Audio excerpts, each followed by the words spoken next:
تیسری چیز نماز ہے کہ لا دین لمن لا صلاۃ لہ، اس کا کوئی دین نہیں جس کی نماز نہیں ہے۔ لا دین لمن لا صلاۃ لہ، جس کی نماز نہیں اس کا کوئی دین نہیں۔ قرآن میں سب سے زیادہ جس چیز کو پھیرا گیا ہے وہ نماز ہے۔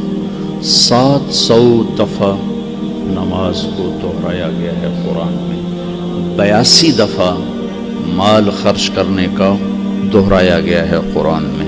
700 اور 82 کتنا فرق ہے؟ تو تیسری چیز جو ہمیں اللہ سے جوڑے گی، بنیاد مضبوط کرے گی، وہ نماز ہے۔ کس حد تک ضروری ہے نماز؟ کہاں تک اس کا اہتمام ہے؟ کربلا تاریخ کا عجب واقعہ ہے۔ ایسی مظلومانہ داستان نہ پہلے لکھی گئی نہ آئندہ لکھی جائے گی۔ اور نماز کا وقت ہو گیا، سورج ڈھل گیا، 15-20 ساتھی شہید ہو چکے ہیں۔ حسین کی نظر پڑی، سورج ڈھل گیا ہے، تو آپ نے زہیر بن القین آپ کے لشکر کے جھنڈا بردار تھے،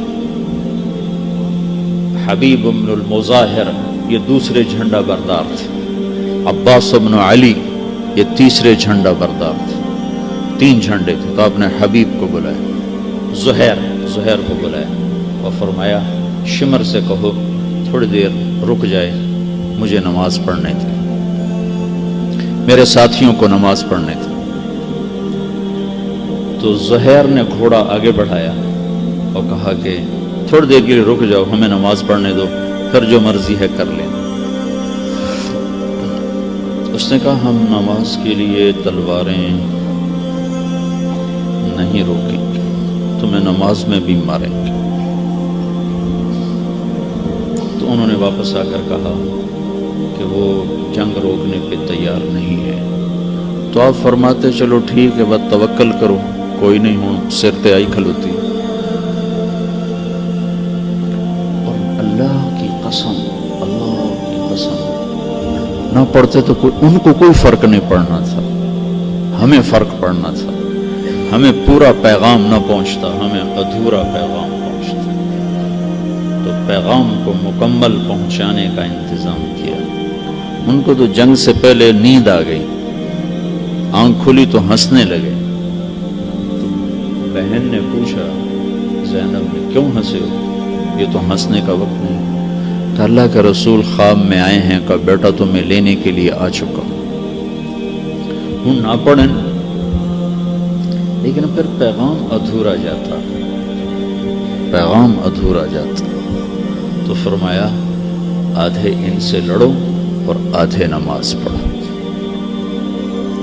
تو آدھوں کو ان کے سامنے کھڑا کیا اور آدھوں نے اپنے خون سے وضو کیا یا کربلا کی مٹی سے تیمم کیا۔ ایسے نمازی 14 صدی میں سورج نے نہیں دیکھے، آسمان نے نہیں دیکھے، زمین نے نہیں دیکھے، کہ خون کے فوارے ہیں۔ جب انہوں نے اللہ اکبر کہا ہوگا تو کیا ہلچل مچی ہوگی عرش فرش، اور جنہوں نے سجدے میں سر رکھا ہوگا تو کربلا کی مٹی نے کیا کیا بوسے لیے ہوں گے، اور تحت الثری تک زمین کا کلیجہ کیسے ٹھنڈا ہوا ہوگا۔ یہ پیغام منتقل ہوا ہے، تم ٹھنڈے کمروں میں بیٹھ کے نماز نہیں پڑھتے، اور اپنے دفتروں کی مشغولی، میٹنگ ہو رہی تھی نماز نہیں پڑھی، عدالت چل رہی تھی نماز نہیں پڑھی، گاہک آئے ہوئے تھے نماز نہیں پڑھی، سوتے رہ گئے آنکھ نہ کھلی۔ یہ کیا باتیں کرتے ہیں؟ کیا اللہ کا تعلق اتنا کمزور ہے کہ اس کے لیے میں سجدے کے لیے اٹھ نہ سکوں؟ ایک اور حدیث میں آتا ہے سخی چاہے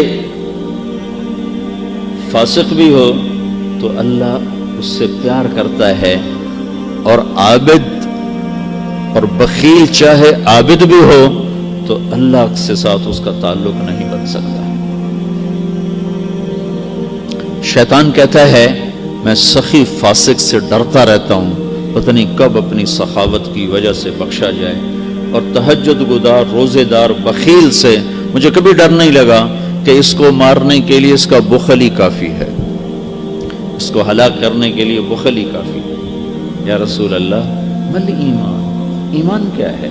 تو ہم نے کہا الصبر والسماحۃ، صبر کرنا، سخاوت کرنا۔ سخی اللہ کو پسند ہے، بخیل سے اللہ کو بغض ہے۔ ایک دفعہ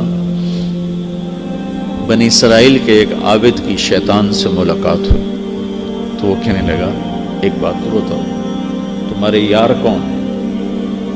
تمہارے یار کون؟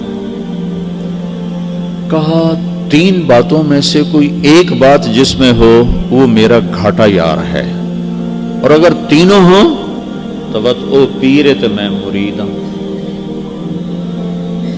اس نے کہا کیا؟ کہ ایک وہ شراب پیتا ہو مجھے بڑا پیارا لگتا، ایک وہ غصے والا ہو تو مجھے بڑا پیارا لگتا ہے، ایک وہ بخیل ہو تو مجھے بڑا پیارا لگتا ہے، اور اگر تینوں باتیں اس میں ہوں تو میں مرید تے وہ پیر۔